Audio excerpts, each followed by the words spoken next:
ఉన్న బంగారాన్ని విడిపించి ఆ రోజు ఆన్లైన్ రేటుకే మేము కొంటాం. Sharma gold company. చైనాలో శరవేగంగా వ్యాపిస్తున్న హెచ్ఎంపీవీ ఇండియాకు చేరి టెన్షన్ పెట్టిస్తోందని చెప్పుకోవచ్చు.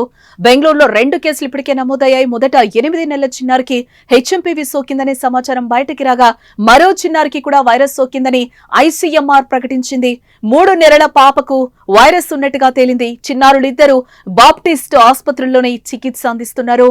వైరస్ సోకిన ఇద్దరు ఎక్కడికి ప్రయాణించలేదు. కానీ వారిని వైరస్ సోకడం ఆందోళన కలిగిస్తోంది. 2 కేసులు కర్ణాటకలో నమోదవడం డేంజర్ బెల్స్ మోగిస్తున్నట్లుగా కనిపిస్తోంది.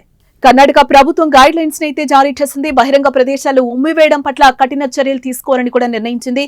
జ్వరం, దగ్గు లేదా తుమ్ము లక్షణాలు ఉన్నవారు ఇంట్లోనే ఉండాలని కూడా సూచించింది. ఇన్ఫ్లుయెంజా, సివిఆర్ అక్యూట్ రెస్పిరేటరీ ఇన్ఫెక్షన్లతో సహా జలుబుకు సంబంధించిన ఏవైనా వ్యాధుల వ్యాప్తిని నిశితంగా పరిశీలిస్తున్నట్లుగా ప్రభుత్వం తెలిపింది.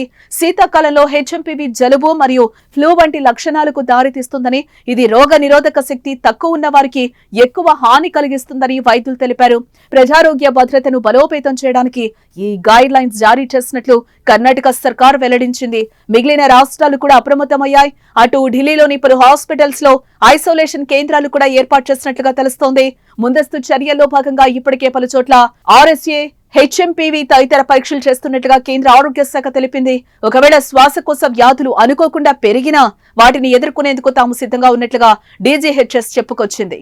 హెచ్ఎంపీవీ కేసులు చైనాకే పరిమితం కాలేదు. కరోనా తరహాలో ఇతర దేశాలకు కూడా వ్యాప్తి చెందుతున్నాయి. Netherlands, Britain, Finland, Australia, Canada, America వంటి దేశాల్లో కూడా వైరస్ కేసులు భయపెడుతున్నట్లుగా తెలుస్తోంది. ఇంగ్లాండ్ లో శ్వాసకోశ సమస్యలతో ఫ్లూ కేసులు వేగంగా పెరుగుతున్నాయి. చైనాలో పరిస్థితి దారుణంగా ఉంది. హెచ్ఎంపీవీ లక్షణాలతో ఆసుపత్రిలో చేరిన వారి సంఖ్య 1 నెలలోనే 4 రెట్లు పెరిగింది. వేలాది మంది రోగులు చికిత్స పొందుతున్నట్లుగా సమాచారం.